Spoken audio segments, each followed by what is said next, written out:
அதிமுக வந்து ஊழல் கட்சி அப்படின்றாரு. எது வரைக்கும் அப்படின்னு பார்த்தா எடப்பாடி ஆட்சி செய்து அந்த அந்த காலம் வரைக்கும் ஊழல் கட்சி. அதுக்கு முன்னாடி வந்து ஜெயலலிதா அவர்கள் வந்து இவருக்கு ரோல் மாடல். செங்கோட்டையன் வந்து என்ன எங்கள் அம்மா பற்றி தப்பாக பேசுகிற அவ்வளோதான் உனக்கு கோச்சிட்டு போயிடுவார். அவங்க இறக்கும்போது ஊழல் குற்றவாளி இல்லை, இப்பயும் ஊழல் குற்றவாளி தான். செத்து போனதுனால தான் வழக்குலேருந்து ரிலீவ் பண்ணியிருக்காங்க.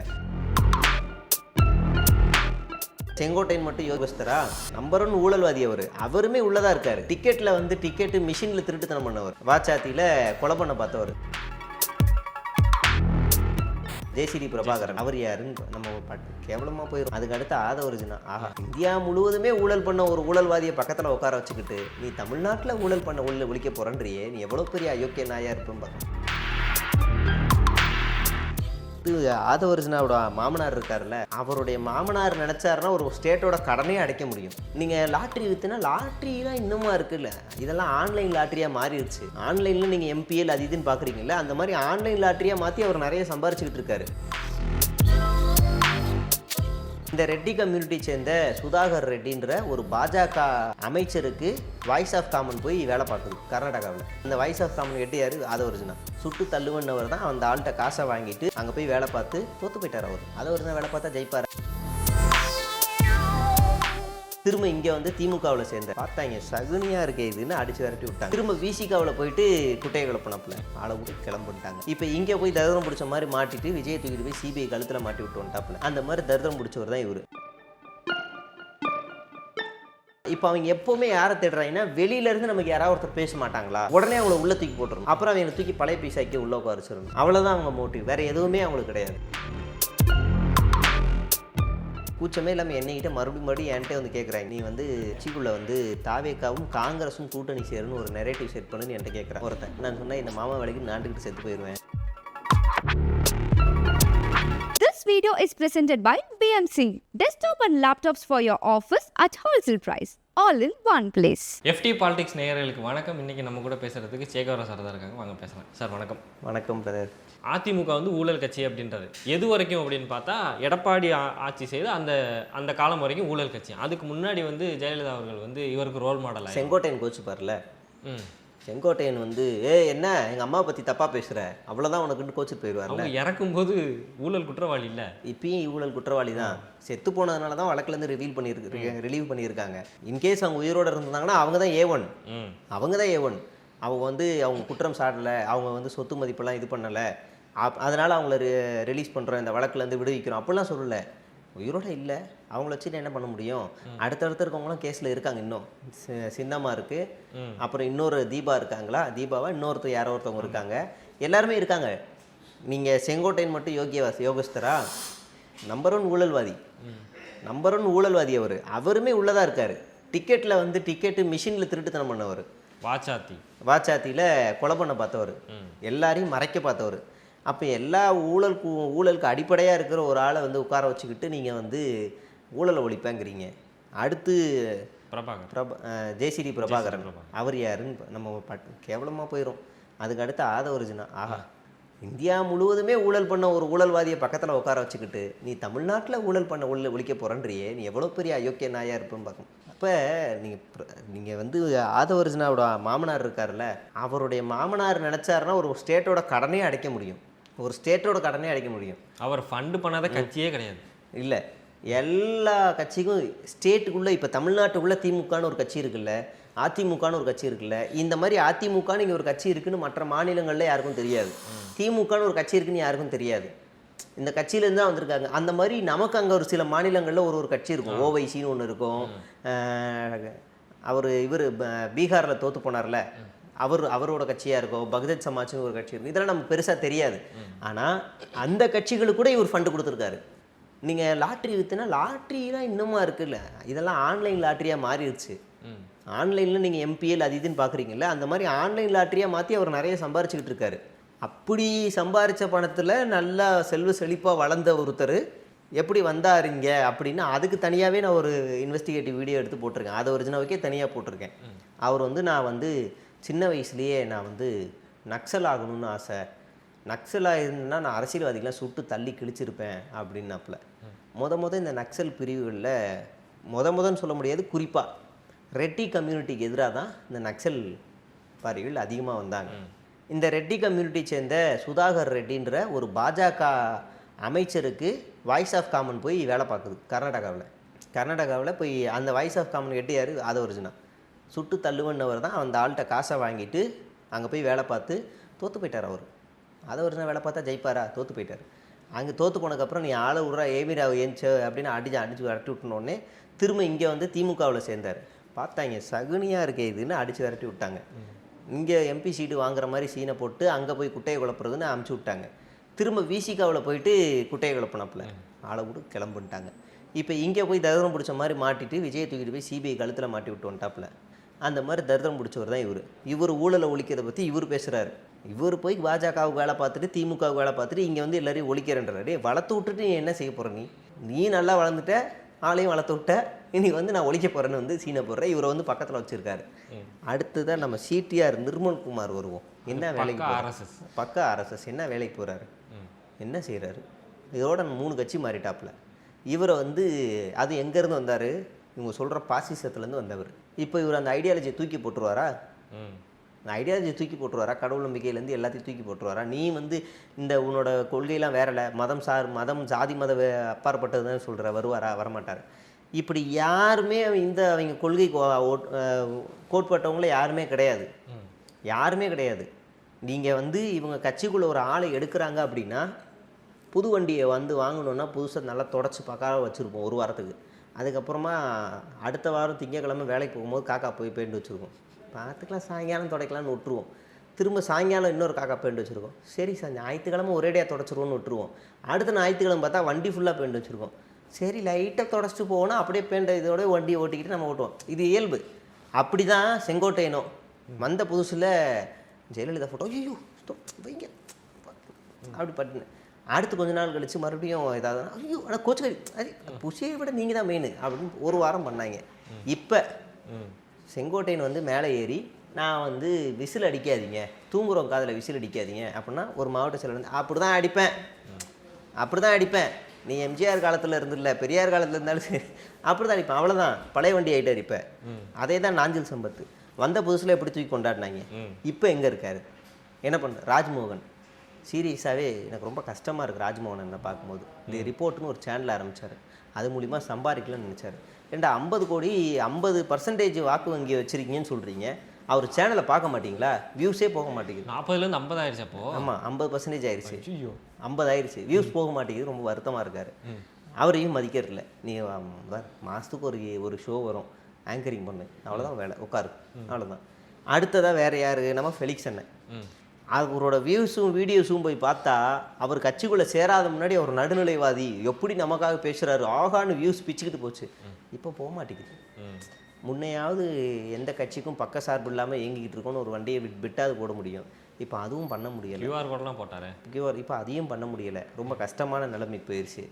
அப்படியே நீங்கள் வந்து வேறு யார் கட்சிக்குள்ளே சேர்ந்தா? ரீசெண்டாக ஜேசிடி பிரபாகர் காலி, எல்லாருமே அவ்வளோதான். இப்போ அவங்க எப்போவுமே யாரை தேடுறாங்கன்னா வெளியிலேருந்து நமக்கு யாராவது ஒருத்தர் பேச மாட்டாங்களா, உடனே அவங்கள உள்ளே தூக்கி போட்டுடணும், அப்புறம் அவங்க தூக்கி பழைய பைசாக்கி உள்ளே உட்காரிச்சிடணும். அவ்வளோதான் அவங்க மோட்டிவ், வேறு எதுவுமே அவங்களுக்கு கிடையாது. போட்ட முதலாளியே நாங்கள் இன்னும் வியாபாரம் கற்றுக்கொடல அப்படின்னு ஒரு காமெடி இருக்குல்ல, அதுதான் ஞாபகம் வருது. அதுதான் உண்மை. அதான் வரும்போது பாருங்க, அந்த புது வண்டி தான் வந்து ஒரு தடவை காக்கா ஆகி போகும், தொடப்போம். 1 வாரம் கழித்து பார்த்தா அதில் 10-15 காக்கா ஆகி போய் வச்சுருக்கோம். காக்கா தானடா, அது ஒன்றும் இருக்காதுடா, வரன்னு இருக்குண்டா, உட்காந்துட்டு போயிடலாம்டா அப்படின்னு உட்காந்து ஓட்ட ஆரம்பிச்சிடும் வண்டியை. அவ்வளோதான். அதுக்கப்புறம் அவங்க வருத்தத்தில் இருக்கிறாங்க, கிருத்தத்தில் இருக்கிறாங்க, மன உளைச்சலில் இருக்காங்க.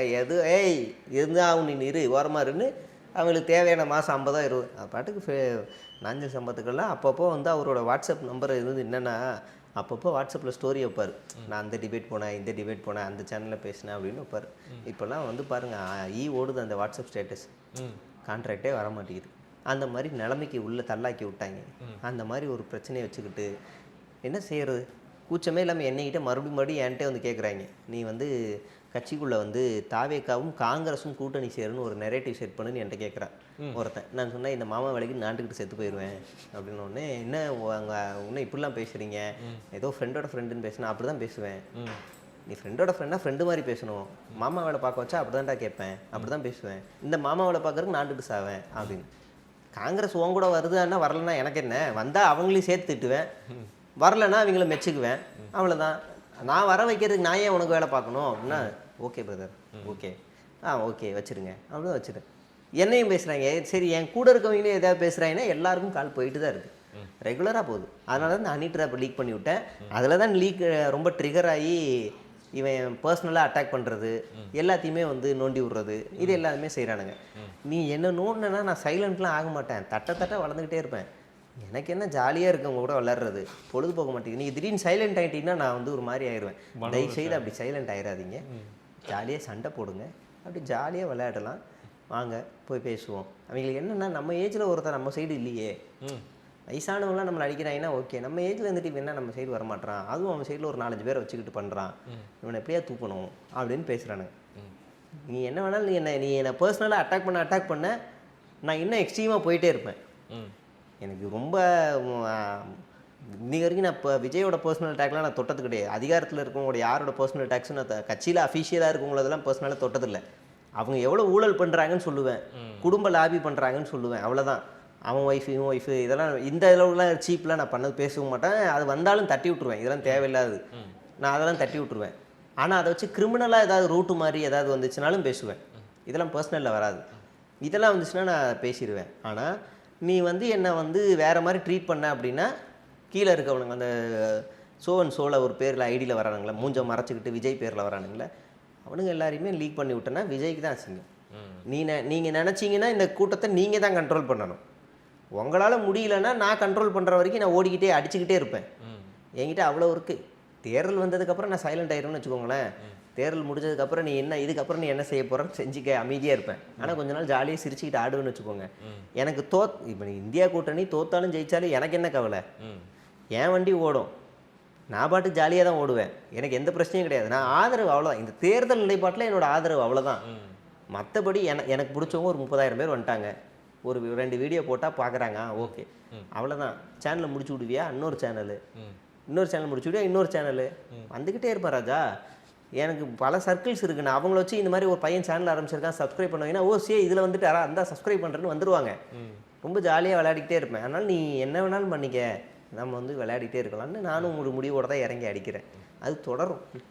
இப்போது சென்சார் போர்டு இஷ்யூவில் ஜனநாயகன் இருக்குது. இப்போ இவங்க என்ன சொன்னாங்கன்னா, ஜனநாயகனுக்கு வந்து விஜய்க்கு யாருமே ஹெல்ப் பண்ணல அப்படின்ற மாதிரி இந்த சினிமா இண்டஸ்ட்ரியை வந்து திட்டிக்கிட்டு இருக்காங்க ஒரு சில குரூப். ஆனால் அவங்க சைடு விஜய் சைடு என்ன யாருக்காவது இது வரைக்கும் அவர் ஹெல்ப் பண்ணியிருக்காரா அப்படின்னு பார்த்தா 0. ஆனால் இவருக்கு மட்டும் எல்லாரும் ஹெல்ப் பண்ணிடணும்னு நினைக்கிறாங்க. இது ஒன்று. ரெண்டாவது வந்து இவர் ஏதோ எஸ்கேவை இவர் தான் வளர்த்து விட்ட மாதிரி, இப்போ எஸ்கே படம் வந்து பராசக்தி வந்துருச்சுங்கிறதுக்காக அவங்க ஃபேமிலியில் இருக்க அந்த சின்ன பொண்ணு எஸ்கேவோட பொண்ணு வரைக்கும் போய் திட்டுறதுக்கு என்ன ரீசனாக இருக்கும்? இது எஸ்கேவே சொன்னார். எஸ்கேவே சொல்லியிருக்காருன்னா ஒரு நாகரிகமான ஒரு அரசியல் இது விஜய் காதுக்கு போயிருக்கும். ஜெகதீஷ் பேர் மென்ஷன் பண்ணி சொல்கிறாரு எஸ்கே. நாகரிகமாக உண்மையிலேயே அந்த கட்சி அரசியல் பண்ணுது அப்படின்னா அன்அஃபீஷியலாவது ஒரு இன்ஸ்ட்ரக்ஷன்ஸ் கொடுத்து இந்த மாதிரி பண்ணாதீங்க, ஸ்டாப் பண்ணுங்க, இது தப்பு அப்படின்னு அன்அஃபீஷியலாவது சொல்லியிருக்கணும். சொல்லலை. அப்போனா என்ன அர்த்தம்னா, நம்மளை யாராவது திட்டுனா நீ எவ்வளோ வேணால் கேவலமாக பிஹேவ் பண்ணு, அது பிரச்சனை இல்லை அப்படின்னு தூண்டி விடுறதுக்கான அர்த்தம். அமைதியாக இருந்தாலும் அதுதான் அர்த்தம். நீங்கள் எவ்வளோ கீழ்த்தரமாக இறங்குறாங்கன்னா, நீங்கள் எஸ்கே மட்டும் இல்லை, குஷ்பு, லிவிங்ஸ்டன் பொண்ணு, சூரி, சமீபத்தில் இன்னும் ஒருத்தர் யாரையோ நான் மிஸ் பண்ணுறேன், நல்ல ஃபேமான ஒரு ஆள், அவங்க எல்லாரையுமே எக்ஸ்ட்ரீம் லெவல் போவாங்க. இவங்களுக்கு வேறு என்ன தெரியும்? இவங்களுக்கு வந்து பெரியாரையும் சாய்பாபாவையும் ஒன்றா உட்கார வச்சா கண்டுபிடிக்க தெரியாது இவங்களுக்கு. சாய்பாபா கருப்பு துணி போட்டு விட்டா இவங்க பெரியாருன்னு வானுங்க. அந்தளவு கூமுட்டைங்க. விஜய் அப்படி தானே வைங்களேன். கொஞ்சம் திடீர்னு எழுந்திரிச்சு விசிலுக்கு ஓட்டு போடுவார் சிஎம்ன்றார்ல, திடீர்னு எந்திரிச்சிங்க வா, இதில் யார் அஞ்சலி அம்மாள், இதில் யார் வேலுநாச்சியார் சொல்லுன்னா, இதில் 2மே அஞ்சலி அம்மாள் இல்லைன்றவாப்பில். அந்தளவுக்கு ஆச்சரியமான இவர். அந்த ஆளை வச்சுக்கிட்டு நீங்கள் சரி அஞ்சலி அம்மாள் இல்லை வேலுநாச்சியார் விடுங்க, இவங்க அம்பேத்கர் பற்றி ஒரு 10 பாயிண்ட் பேசுகிறான்னா விஜய் கிழிச்சு தள்ளுருவாரா? தெரியாது. அம்பேத்கர் பற்றி அம்பேத்கர் ப்ளூ கலரில் சட்டை போட்டு கோட்டு ஷூட் போட்டிருப்பாரு, ஏதோ சிலையை பார்த்துருக்கு நாயை அப்படின்னு நம்ம கேட்கணும். இது அவ்வளோதான் தெரியும், அவ்வளோதான். வேறு எந்த அடிப்படை அறிவும் தெரியாது, எதுவுமே புரியாது. இவரே இப்படி இருந்தாருன்னா கீழே இருக்கும் எப்படி இருப்பான்? இவர்கிட்ட மேட்ரு இருந்துச்சுன்னா, இவர் உண்மையிலே மாற்றத்தை விரும்புகிறாருன்னு நினைக்கிறாருன்னா, இன்றைக்கி எவ்வளோ பிரச்சனைகள் நடக்குது. இங்கே ஆளுங்க அரசாங்கத்தில் பிரச்சனை இருக்கா? ஆமாம் இருக்குது. அது அந்த அந்த கட்சியே சொல்லுது. ஆமாம், பேச வேண்டியது எவ்வளோ இருக்குது, இந்நேரம் பேசி தொலையலாம். ஏன்னா இங்கேயே மேட்ரு இல்லை. அதுதான் இப்போ அவங்க பாஜகவும் தாவேக்காவும் பிரச்சனை. ஐயா, ஒரு நடிகரை வச்சு கட்சியை ஆரம்பிக்கணும்னு சொன்னது கரெக்டு. ஆனால் அது இந்த ஆளை வச்சு ஆரம்பிக்கணும்னு நினச்சதாங்க தப்பு. நீங்கள் வந்து அட்லீஸ்ட் அது அஜித்தை வச்சு யோசிச்சிருக்கணும். அவராவது சோஷியலில் மக்களோட மக்களாக அங்கங்கே இணைஞ்சிருக்காரு, பிரச்சனைகளை ஐடென்டிஃபை பண்ணுறாரு. ஓகே, இல்லைன்னா நீங்கள் விஜய் ஆண்டனியோட வாட்சி இருந்திருக்கணும். இல்லைன்னா ஜிவி பிரகாஷை வச்சாவது கட்சியை ஆரம்பிச்சிருக்கணும். ஏன்னா இவங்களாம் சமூகத்தை அப்பப்போ ரியாக்ட் ஆகுறாங்க, ஏதோ ஒன்று பேசுகிறாங்க. கடைசி வரைக்கும் வெளி உலக வானத்தை பார்த்ததே இல்லாத ஒரு ஜென்மத்தை போய் நீங்கள் கட்சிக்குள்ளே கொண்டு வந்து கட்சி ஆரம்பிக்க வச்சுருக்கீங்களே, என்னன்னே தெரியலங்க. பகல் எது இருட்டு எதுன்னு கூட தெரியாத ஒரு ஜீவனுங்க, அவரை கூப்பிட்டு வந்து கட்சியை ஆரம்பிக்க வச்சுருக்கீங்களே அப்படின்னு கூட இருக்கவங்க புலம்புறாங்க. மேலே இருக்கவன்கிட்ட சரக்கு இருந்தால் தான் கீழே இருக்கவன் பேசுவான். மேலே இருக்கவனே எம்டியாக இருக்கானா கீழே இருக்கவன் கூமுட்டையாக தான் இருப்பான். அப்படி தான் பண்ணுவான்.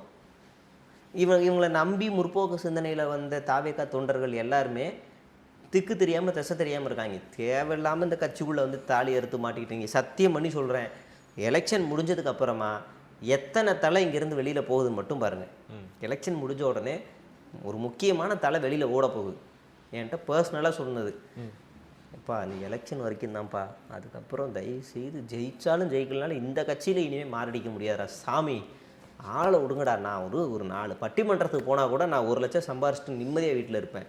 சனியம் பிடிச்சவங்க, நாசமாக போனவங்க, இவங்களை வச்சுக்கிட்டு ஒன்றும் பண்ண முடியலன்னு புலம்பி தள்ளுறாரு. ராப்பொழுதும் புலம்பி தள்ளுறாரு. ஆஃபீஸ்க்குள்ளே உட்காந்துக்கிட்டே புலம்பி தள்ளுறாரு. முதல் விக்கெட்டை அவர் தான் வெளியில் வந்த உடனே. நீங்கள் வேணால் பாருங்கள். நான் இப்போ சொன்னதுக்காக ஐயோ சொல்லிட்டானே அப்படின்றக்காக அந்த ப்ரெஷரை அனுபவிக்க மாட்டார். எப்படா தப்பிச்சு ஓடலான்னு 3 மாதம் நோட்டீஸ் பீரியடில் இருக்காப்புல கட்சியில் வெளியே ஓடுவார். வெளியே ஓடி எஸ்கே பேர் உள்ளே இருக்கவங்க நம்ப வச்சுருக்காங்க. நம்ம தலைவர் வந்தால் கடன் அடைச்சிருவார். எப்படி? ஒரிஜினாட்ட காசு இருக்குதான், தமிழ்நாட்டு கடன் அடைக்கிற அளவுக்கு அவங்க மாமனாட்ட காசு இருக்குதான். தலைவர் ஆட்சிக்கு வந்தோடனே அடுத்த நாளே போய் மத்திய அரசாங்கத்திட்ட போய் மொத்தமாக ஆன் கேஷ் எல்லாத்தையும் மொத்தமாக 9 லட்சம் கோடி இந்த குதிக்கி கொடுத்துட்டு என்ஓசி வாங்கிட்டு வந்துடுவார் அப்படின்னு சொல்லி நம்ப வச்சுருக்காங்க. விஜய் வந்துட்டாருன்னா கடனே இல்லாமல் ஸ்டேட்டை நடத்துவார். விஜய் வந்துட்டாருன்னா அதிகாரிகள் ஊழல் பண்ண விடாமல் நடத்துவார். விஜய் வந்துட்டா இங்கே எந்த குற்ற சம்பவங்களும் நடக்காத மாதிரி நடத்துவார். விஜய் வந்துட்டா ஒயின் ஷாப்பை மூடிடுவார் அப்படின்னு நம்பிக்கிட்டு இருக்காங்க. தற்குறிங்களா? விஜய்க்கு அந்த அளவுக்குலாம் அதிகாரம் கிடையாதுடா. அது வேறடா. அந்த டாப்பிக்குள்ளே யாராலையுமே உள்ள நுழைய முடியாதுடா. அது படிப்படியாக மாற்றக்கூடிய விஷயங்கள்டா. 1 நாள் 2 நாளில் உடனே மாற்றக்கூடியது இல்லைடா. இது சினிமா இல்லைடான்னா நீ இதெல்லாம் சொல்லாத. நீ யாருன்னு எனக்கு தெரியும், போ. சரி நானும் பார்க்குறேன் நீ யாருன்னு அப்படின்னு நம்ம வெளியே வந்துடும். அதுக்கு மேலே அவன்கிட்ட பேசக்கூடாது. தேர்தலுக்கு முன்னாடியே இங்கே பல பிரச்சனைகள் வந்துரும்னு சில பேர் சொல்கிறாங்க கட்சி உள்ள. பார்ப்போம், பொறுத்திருந்து பார்ப்போம் என்ன நடக்குதுன்னு. உங்கள் நேரத்துக்கு பதிலுக்கும் ரொம்ப நன்றி. நன்றி.